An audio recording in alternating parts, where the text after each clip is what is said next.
Every village has its idiot. Every town, its creep. In our town, his name was Hugo. Hugo is hard to describe. Hard to describe in that he's so disgusting, it's difficult to know where to begin. You smell him first. A veritable force field of BO. Bodily sweat so strong and pungent, it almost smells fermented. That's fermented, not demented. Body odor mixed with much more, than a whiff of flatulence. Feces? Physically, he's an extraordinary sight. A tall but enormously fat man with a round head shaped something like a basketball, but crowned with a brush cut of mousy gray hair.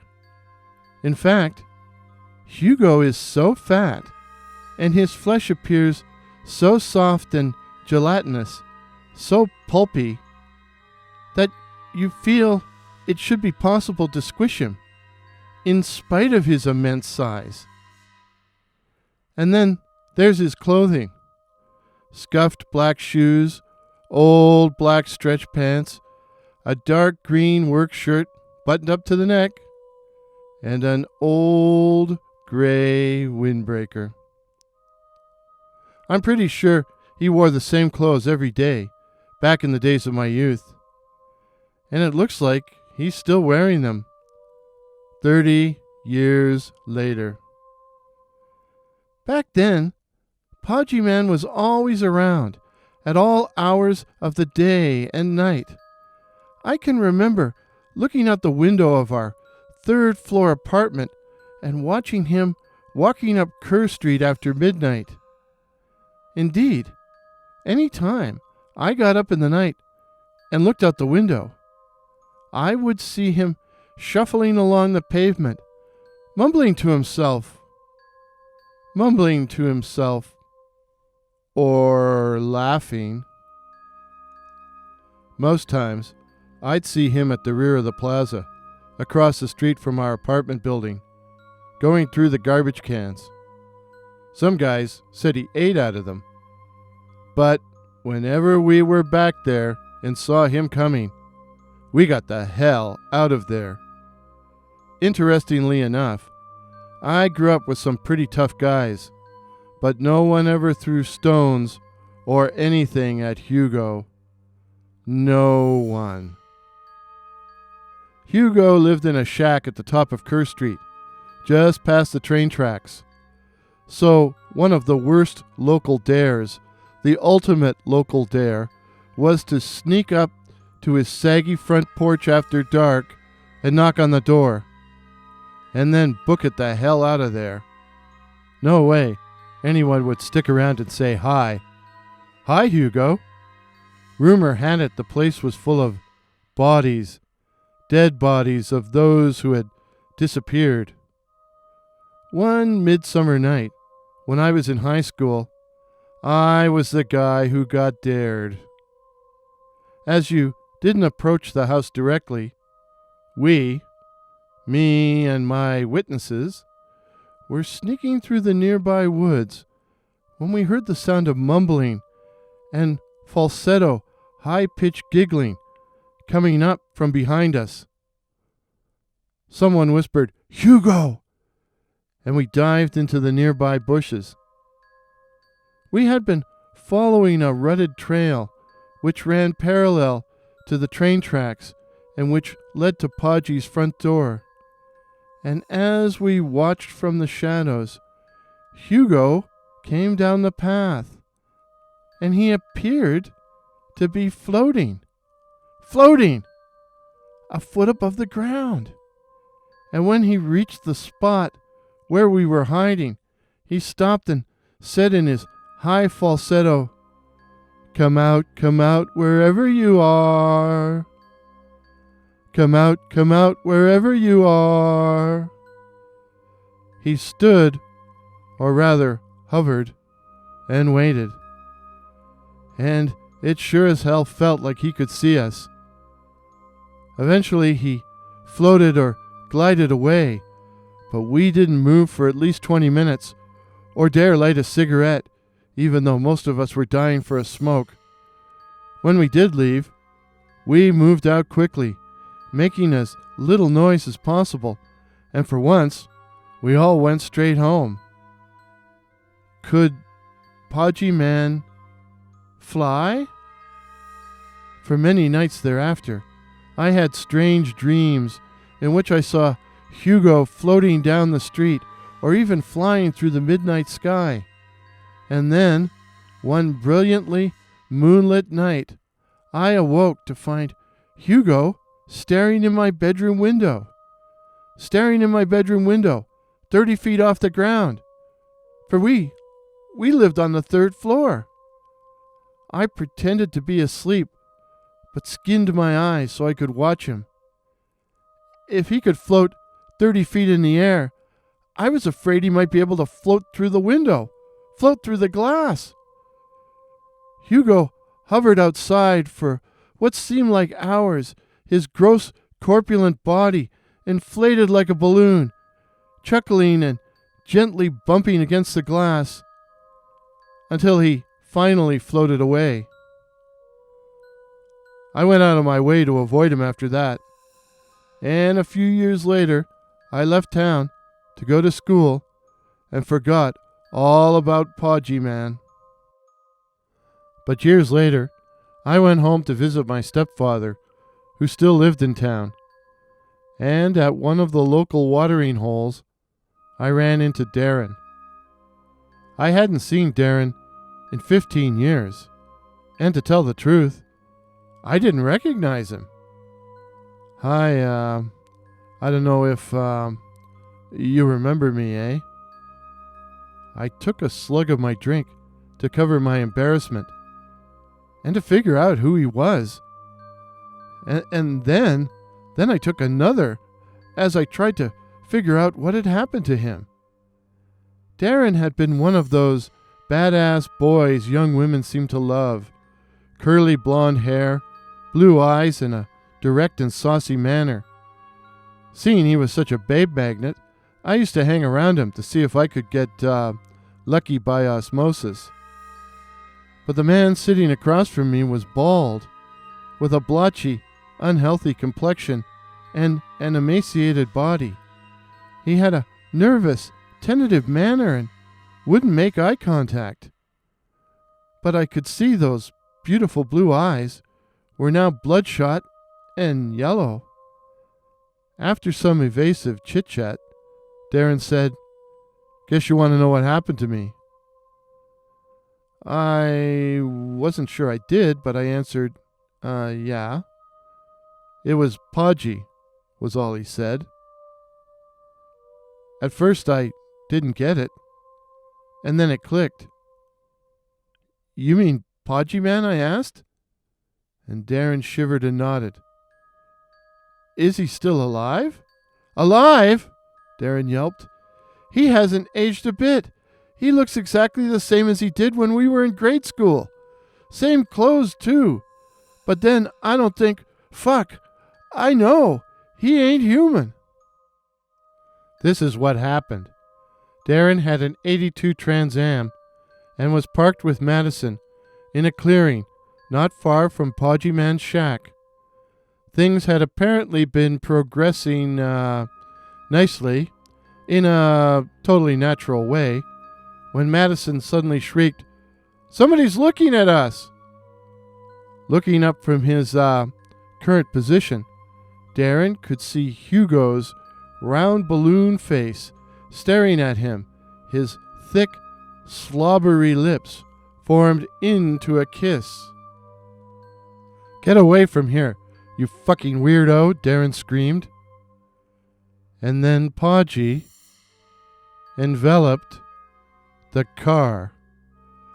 I swear to God, it was like he surrounded it with his flesh, like his big belly, like his body expanded into this wall of off-white flesh and completely swallowed the car, swallowed us, And the stench. I'd always known his body was soft and blubbery, soft as shit. But I didn't think it was elastic. It was like he was a fucking amoeba.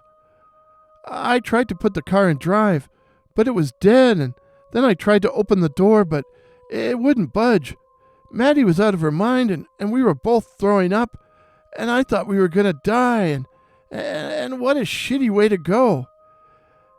And then we were free, and all I could see was Hugo staring at us with that stupid shit-eating grin. I wanted to get out of the Trans Am and beat the crap out of him, but not after what he did. So I peeled out of there. I didn't even worry about putting my clothes on. They were all covered in puke anyways. I headed for the service road, where there would be less people around to see us, eh? But Podgyman followed us. Followed. By bouncing on his belly. He was blowing up like a fucking balloon, and he would fall on his belly, bounce in the air, laugh, come down, bounce again, and laugh. Fall, bounce, laugh, fall, bounce, laugh, fall, bounce, laugh. And he wasn't just following, he was gaining on us. I really put my foot down on the accelerator and lost control on that curve before you reached the fourth line. We ended up in the woods by the silo. The hood caved in by this huge tree. I couldn't tell the cops what had really happened. And I was convicted of dangerous driving causing bodily harm. Madison had to have plastic surgery and blamed me, even though she knew it wasn't my fault. As for me, I spent 6 months in hospital, and the doctors never really knew what was wrong. Some kind of blood poisoning, they said. Wonder how I came down with blood poisoning, eh? All I really know is that I've never been the same since. So what exactly is Hugo, eh? He ain't human. So what is he? After Darren left, one of the waitresses came over and asked me if I knew him, and if he'd been telling stories again. I pretended I didn't understand, and frankly, I didn't think Darren was telling stories, or even exaggerating. And the next day, I came face to face with Hugo. I had walked over to the plaza to get something from the drugstore, and there he was. And he looked the same as he did when I used to see him walking the streets or exploring garbage cans. The brush cut atop the basketball head was now gray, and he seemed even fatter. But the clothes were indeed the same, and the smell, God! Hugo called me by name in his high falsetto, adding, "Where have you been? I've been looking for you." I didn't like that and really didn't want to talk to him. In the end, I mumbled something about no longer living in town. Hugo gave me a wide, sardonic smile and told me he missed me. I sure didn't miss him. "I'll be seeing you," he crooned. "I'll be seeing you." And then he waddled off down an alley between two stores, walking slowly, but disappearing so fast it was like he was floating.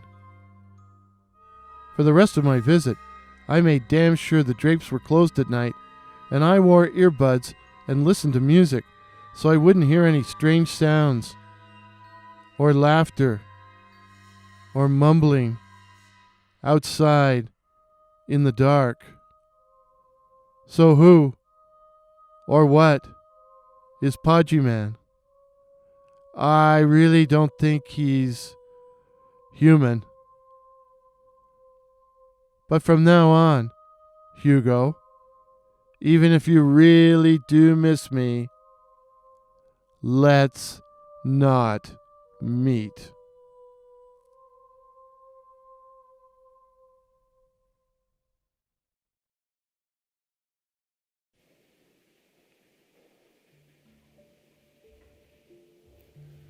Greetings, dear listeners.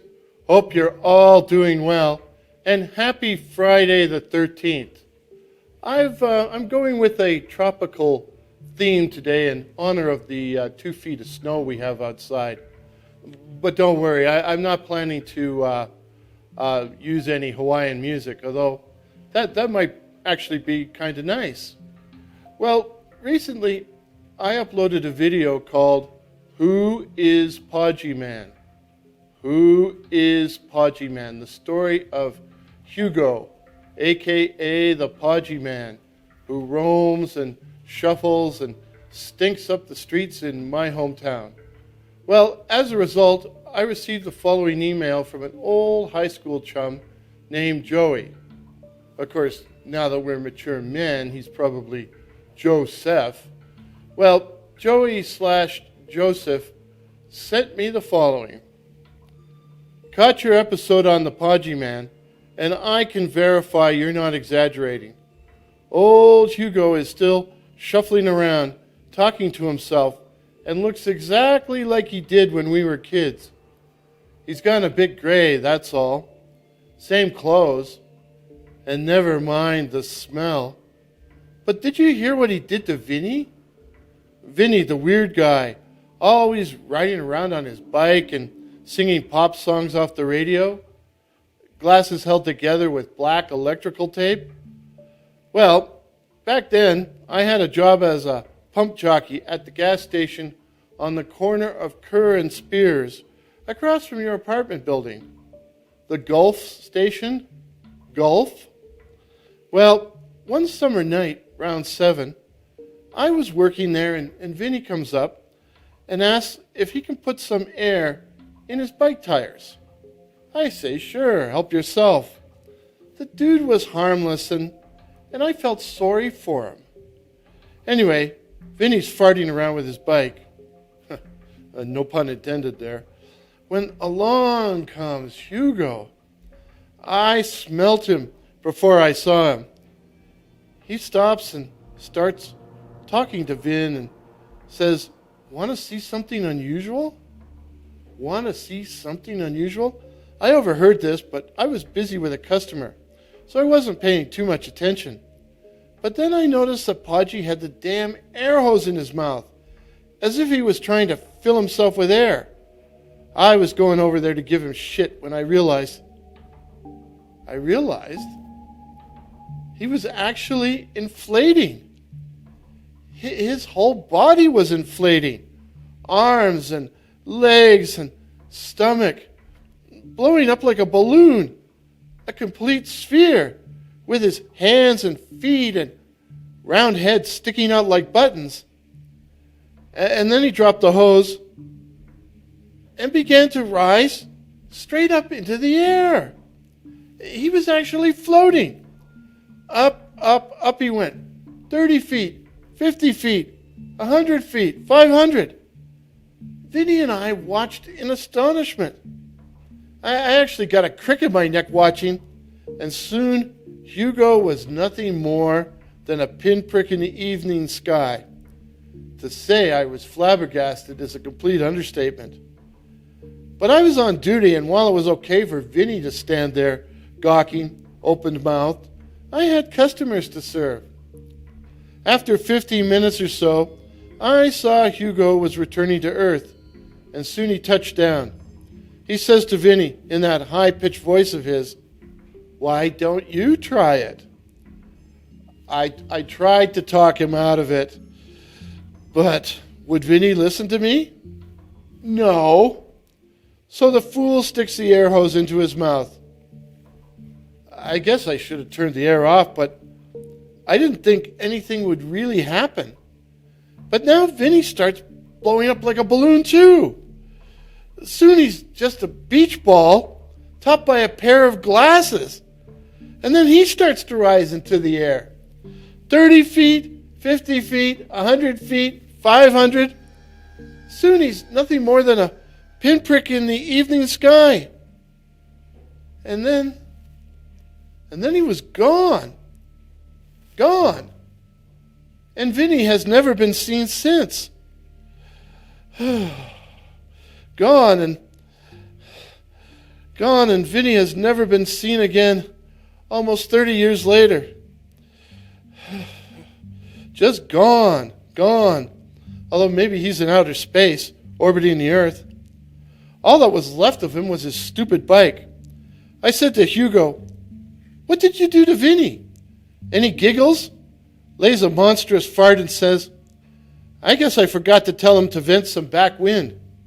You know, flatulence, in order to come down." And then Hugo went shuffling and stinking away. And he's still shuffling around today. Vinny was never seen again. Eventually, we threw his bike in the dumpster. So, dear listeners, is this a true story? Or do you think Joey/Joseph might be trying to troll me? Is it truth or is it trash? Share your opinion in the comments below. And stay safe, stay subscribed, ring the bell so you don't miss any upcoming videos. And please feel free to share this video or any of my videos with anyone you please. If this is your first visit to my channel, my name is Warren and I write and tell original ghost stories and original horror stories featuring cryptids such as the Night Floaters, werewolves, the black-eyed children, and now, Hugo the Podgyman. And let's all stay hungry and stay safe on Friday the 13th. Till midnight. Cheers.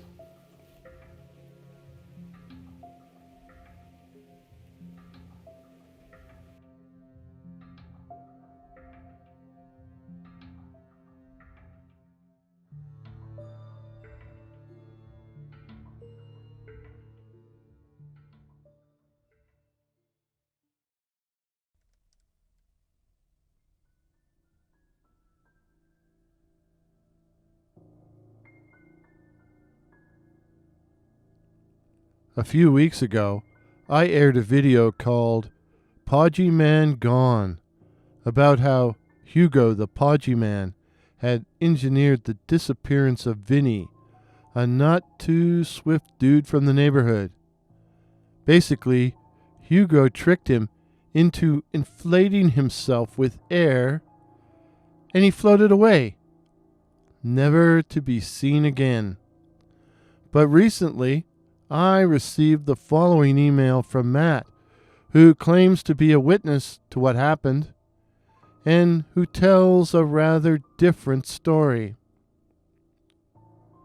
I was hanging around a gas station, waiting for Steve to close up at 9, so we could go bar hopping. Around 8, Vinny rolls up on that crappy old bike of his and asks if he can put some air in the tires. So Steve says, sure. A little after that, Podgy shows up. We smelled him first, and I told him to stay downwind, and I kept my distance. So I wasn't really looking at them until Steve yells at Hugo to take the friggin' air hose out of his mouth. But there was none of this flying around stuff. I mean, I would have seen it, eh? But, I did see the next part. Podgy passed the air hose to Vinny, and the idiot puts it in his mouth. And he starts to expand. I mean, he begins blowing up, getting bigger and fatter. First his stomach, which starts to bloat out, but then his legs and arms began to blow up too, getting thicker and thicker. And then his head began to inflate, like a basketball. His glasses flew off and shattered on the ground, and I thought, oh shit. And that is when his clothes began to rip off, literally fall off that huge, gross body. And he continued to expand until he was just this huge basketball of dirty white flesh. Steve yelled, "Get under cover, quick!" And that's when Vinny fucking exploded. It wasn't what you'd call a real explosion. It was more of a giant fart than a big bang. We had dived into the building just as a shower of blood and other stuff splattered all over the walls and windows.